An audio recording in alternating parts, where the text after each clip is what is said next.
तो दोस्तों Captain America Brave New World आ चुकी है और ये अपने साथ लेकर आई है एक नई तरह की पॉलिटिकल थ्रिलर स्टोरी। पर इस मूवी का जो क्लाइमैक्स और पोस्ट क्रेडिट सीन है उसने एमसीयू के फ्यूचर के लिए दो बड़े सवाल छोड़ दिए हैं। पहला है अगले एवेंजर्स टीम का फाउंडेशन और दूसरा है अर्थ 616 पर आने वाला नया खतरा।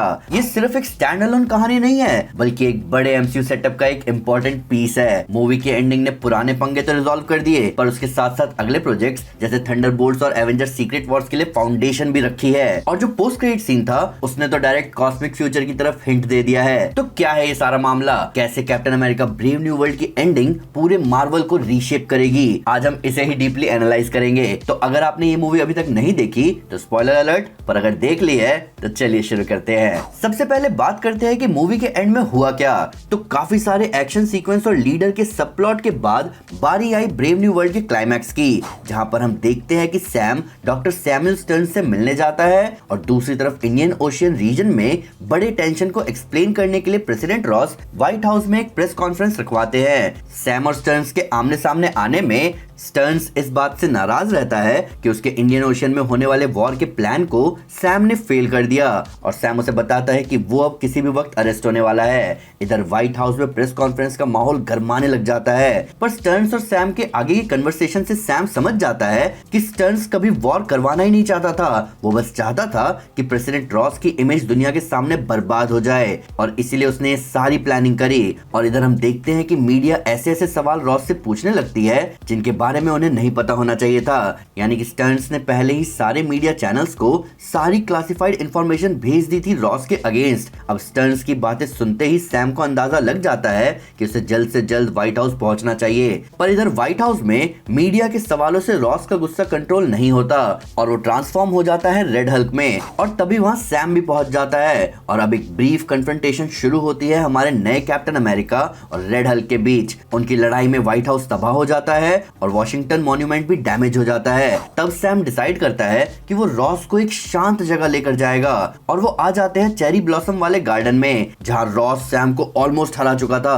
पर तभी सैम अपने वाइब्रेनियम विंग्स में जमा हुई काइनेटिक एनर्जी रिलीज कर देता है, पर रेड हल्क इस अटैक से भी उड़ जाता है, जिसके बाद हमें नजारा मिलता है क्लासिक कैप्टन अमेरिका ट्रोप का, जहां सैम रॉस की पॉजिटिव साइड को जगाने की कोशिश करता है, उसे बेटी के साथ बिताए पलों को याद करवाकर। ये आइडिया काम कर जाता है और रॉस वापस इंसान बन जाता है और फिर उसे वहां से ले जाते हैं। मूवी एंड होती है राफ्ट पर जहां सैम रॉस से मिलने आता है और हमें पता चलता है कि रॉस ने प्रेसिडेंट पोस्ट से रेजिग्नेशन दे दी है और एडमेंटियम ट्रीटी अभी भी कैरी फॉरवर्ड करी जा रही है, जिसमें एडमेंटियम को शेयर किया जाएगा सारी कंट्रीज के साथ। तो ये एंडिंग अपने आप में तो कंप्लीट थी पर इसकी कुछ इंपॉर्टेंस है एमसीयू के फ्यूचर को लेकर। आइए उसके बारे में बात करते हैं। तो इस एंडिंग का क्या मतलब है? तो captain America Brave New world का एंड जिस तरह से हुआ उसका इफेक्ट हमें इसके ठीक अगले प्रोजेक्ट थंडरबोल्ट्स में जरूर देखने को मिलेगा, जहां अब दुनिया में कुछ कंट्रीज ऐसे हैं जो एडमेंटियम पर कंट्रोल रखते हैं, जिनमें यूएस, फ्रांस, जापान और इंडिया मेजर कंट्रीज हैं। अब इस एडमेंटियम सप्लाई की वजह से एमसीयू का फ्यूचर एडवांस वेपनरी और एक्सपेरिमेंटेशंस वाले होंगे जो कि हमें नए सुपर हीरोज भी दे सकते हैं। और इसी पे हमने सेंट्री पर एक थ्योरी वीडियो भी बनाई थी जहां हमने एक्सप्लेन किया था कि कैसे एडमेंटियम एक बहुत बड़ा रोल प्ले करेगा सेंट्री के बनने के पीछे, तो उसे जरूर देखना। वहीं इस मूवी की एंडिंग में सैम पहले से कई ज्यादा खुश था क्योंकि उसने ना ही सिर्फ पूरे देश और दुनिया के सामने अपने कैप्टन हो सकने की काबिलियत एस्टैब्लिश कर दी बल्कि वो सही डिसीजन बना पाया एक टफ सिचुएशन को फेस करते हुए भी। पर यहीं पे आता है एक रियल मुद्दा, मूवी की एंडिंग ऐसी बनाई गई है जो सैम को मजबूर करेगी एक नई एवेंजर्स टीम को सेटअप करने के लिए, क्योंकि ये मैटर मूवी के फर्स्ट हाफ में भी प्रेजेंट किया गया था और इस बात पर एक कंफर्म स्टैंप लगा दिया है इस मूवी के पोस्ट क्रेडिट सीन ने, जो कि एक बहुत बड़े इवेंट की तरफ इशारा कर रहा है। पोस्ट क्रेडिट सीन जा रहा है कॉस्मिक फ्यूचर की तरफ। तो एंड क्रेडिट सीन में हम देखते हैं सैम राफ्ट पर दोबारा से आया है, पर इस बार स्टर्न्स से मिलने और दो चार यहाँ वहाँ की बातें करने के बाद स्टर्न्स सैम को वार्न करता है और कहता है कि हम दोनों एक ही दुनिया शेयर करते हैं, ये दुनिया जिसे बचाते हुए तुम मारे जाओगे। ऐसा होने वाला है। मैंने प्रोबेबिलिटीज देखी है, वो मुझे साफ दिख रही थी। और तुम सारे हीरोज जो इस दुनिया को बचाने में लगे हुए हो, तुम्हें लगता है कि यही एक दुनिया है। हम देखेंगे कि आगे क्या होगा जब तुम इस दुनिया को बचाने की कोशिश करोगे दूसरों से।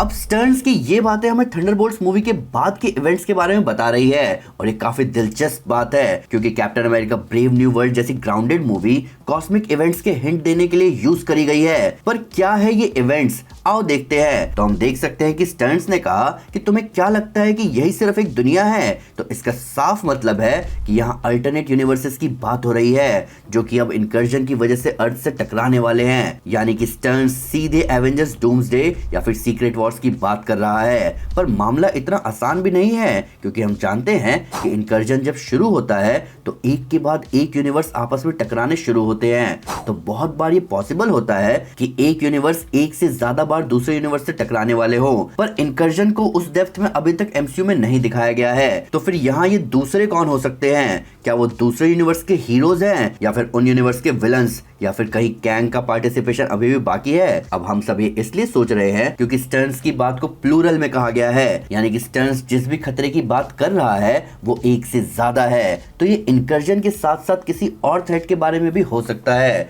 और इसमें हमारे दिमाग में एक और नाम आता है और वो है सेलेस्टियल्स। अब मल्टीवर्स सागा में सेलेस्टियल्स की इन्वॉल्वमेंट ज्यादा दिखनी चाहिए, ये बात तो हम सब चाहते हैं। ऊपर से अर्थ को लेकर वैसे भी हॉस्टाइल पर्सपेक्टिव है आरिशम के पास। सेलेस्टियल आरिशम के हिसाब से मैनकाइंड अनवर्दी है एग्जिस्ट करने के लिए, वहीं सीक्रेट वॉर्स में अर्थ ही इनकर्जन पॉइंट बनता है सारे यूनिवर्स का।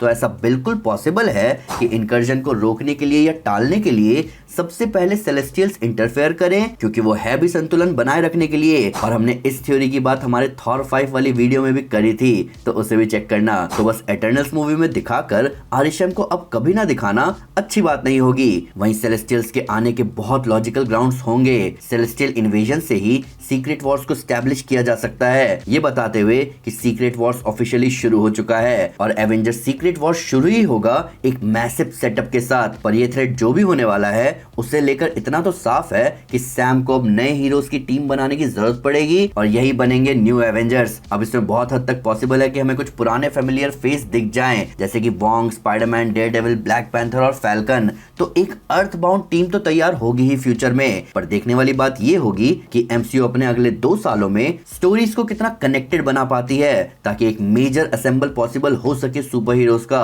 क्योंकि अभी प्लॉट्स जितने फैले हुए हैं उस वजह से एक असेंबल के लिए ज्यादा नाम सामने नहीं आ पा रहे। वहीं डॉक्टर स्ट्रेंज और थॉर ऑब्वियसली इस टीम को बाद में ही ज्वाइन करेंगे, क्योंकि वो दोनों अपने कॉस्मिक क्वेस्ट में निकल चुके हैं और उनका कैरेक्टर आर्क किसी तरह पूरा होगा सीक्रेट वॉर्स में। तो हमारे हिसाब से ये देखना काफी दिलचस्प रहा कि ब्रेव न्यू वर्ल्ड जैसी मूवी सीधा सीक्रेट वॉर्स की तरफ हिंट करके गई। Captain America Brave New world के साथ एमसीयू एक नए डायरेक्शन में बढ़ चुका है और जो हिंट्स इस मूवी की एंडिंग और पोस्ट क्रेडिट सीन में हमें मिले हैं वो बहुत कुछ सेटअप कर रहे हैं। थंडरबोल्ट्स, एवेंजर्स सीक्रेट वॉर्स और एक नई एवेंजर्स टीम का फाउंडेशन यहीं से हो रहा है। लेकिन ये तो बस शुरुआत है, अभी मूवी में कुछ हिडन डिटेल्स और ईस्टर एग्स के बारे में भी तो बात करनी है। तो उसके लिए जल्दी से चैनल को सब्सक्राइब कर लो और कमेंट में मुझे बताओ कि आपकी नई एवेंजर्स टीम को लेकर क्या प्रेडिक्शंस हैं। इसके साथ साथ वीडियो अच्छी लगी हो तो लाइक जरूर करें और चैनल को सब्सक्राइब करना मत भूलना, पहले बोल रहा हूँ। Thank you guys, this is Aman Sana and you are super super.